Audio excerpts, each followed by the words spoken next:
Hello everyone, তোমরা কেমন আছো? আশা করছি সকলেই খুব ভালো আছো। আমিও কিন্তু খুব ভালো আছি। তো আজকে আবার একটা রান্নার ভিডিও নিয়ে তোমাদের সামনে চলে এসেছি। তো ভিডিওটা অবশ্যই প্রথম থেকে লাস্ট পর্যন্ত দেখবে। তো আজকে রান্না হবে কাতলা মাছ। এখানে হচ্ছে গিয়ে 450 মতন কাতলা মাছ রেখেছি। আর মাছটা না একদম ফ্রেশ ছিল, মানে একদম তাজা। তো যে দাদার কাছ দিয়ে নিয়ে ওনার কাছ দিয়ে নিয়েছি রোজ দিনকার মতন। কিন্তু দেখো আজকে না দাদা একদম মানে মাছের আঁশগুলো ঠিক করে মানে তুলে দেয়নি।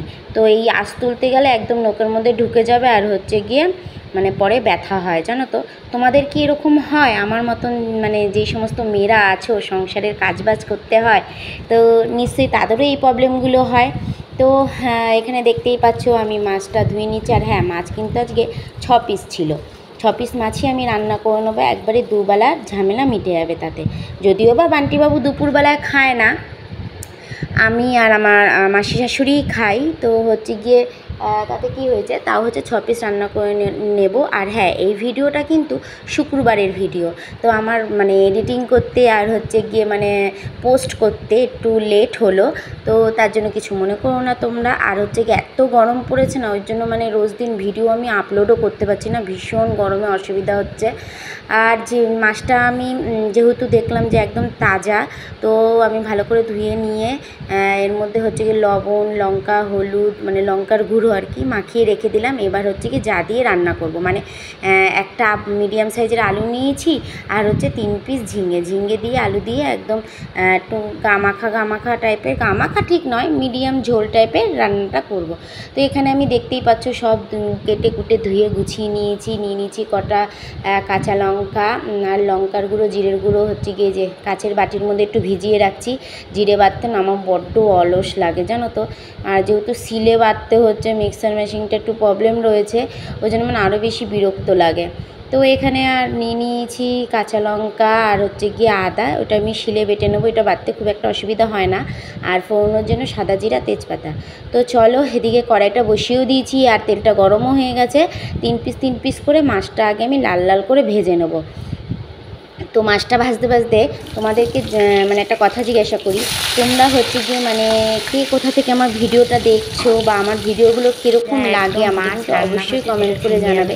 দেখো, বড় রাঁধুনি কিন্তু আমি নই, তবুও হচ্ছে মানে যেটুকুনি নিজের মধ্যে পারি সেটুকুনি হচ্ছে তোমাদের সাথে ভিডিও মাধ্যমে আমি তুলে ধরার চেষ্টা করি।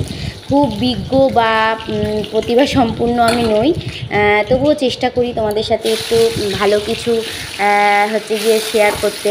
তো এখানে আমি দেখো গল্প করতে করতে আমার কিন্তু 3 পিস প্রথম মাছ ভাজা হয়ে গেছে। তারপর আবার হচ্ছে গিয়ে সমস্ত মাছগুলি আমার ভাজা হয়ে গেছিলো। আর এখানে হচ্ছে তারপর তেলের মধ্যে আমি সাদা জিরা, তেজপাতাটা ফোড়ন দিয়ে দেবো। আর হচ্ছে গিয়ে সাদা জিরা, তেজপাতাটা একটু মানে হালকা ব্রাউন শেডের আসার পরে আমি দিয়ে দেবো লবণ হলুদ মাখানো আলুর টুকরোগুলো, সেগুলো আবার একটু ভালো করে ভেজে নিই। আর হ্যাঁ, ঝিঙেটা কিন্তু আমি এখন ভাজবো না, আর হচ্ছে গিয়ে আলুর সাথেও আমি ভেজে নেব না, মানে আলাদা করে ভাজবো না আর হচ্ছে আলুর সাথেও ভাজবো না। তো এখানে হচ্ছে গিয়ে আলুটা আমার ভালো মতন লবণ হলুদ দিয়ে একটু ভাজা হয়ে গেছে। এবার যে ভিজিয়ে রেখেছিলাম বাটির মধ্যে মশলাটা, আদা, জিরা, লঙ্কার গুঁড়ো, জিরের গুঁড়ো, সেগুলো আমি দিয়ে একটু ভালো করে অনেকক্ষণ সময় ধরে কষিয়ে নেব। তো এখানে দেখতেই পাচ্ছ কষানো মোটামুটি হয়েই গেছে। এইবার আমি কেটে রাখা ঝিঙ্গের টুকরোগুলো দিয়ে দেবো। ঝিঙ্গেটা আমি এর জন্যই দেরি করে দিই, আমার মা বলে ঝিঙ্গে হচ্ছে কি আগে দিলে পরে ঝিঙ্গে যেহেতু একদম নরম একটা সবজি, তাড়াতাড়ি হচ্ছে নুয়ে পড়ে, আর ঝিঙে দিয়ে অনেকটা জলও ছাড়ে, ওই জন্য ঝিঙেটা একটু দেরি করে দেওয়াটাই হচ্ছে গিয়ে বেস্ট। তো এখানে দেখতেই পাচ্ছ আমার ঝিঙে দিয়ে আলু দিয়ে মশলা দিয়ে একদম সুন্দর করে কষানো হয়ে গেছে। তারপরও আমি খানিকক্ষণ সময় একটু কষিয়ে নেবো। এতে তরকারি না যত সুন্দর কষানো হবে তত কিন্তু খেতে টেস্টি হয়। তো তারপর কষানোর পর আমি দিয়ে দিলাম পরিমাণ মতন একদম জল, মানে ঝোল আর কি। তো এখানে ঝোলটা আমি একটু বেশিই দিয়েছি।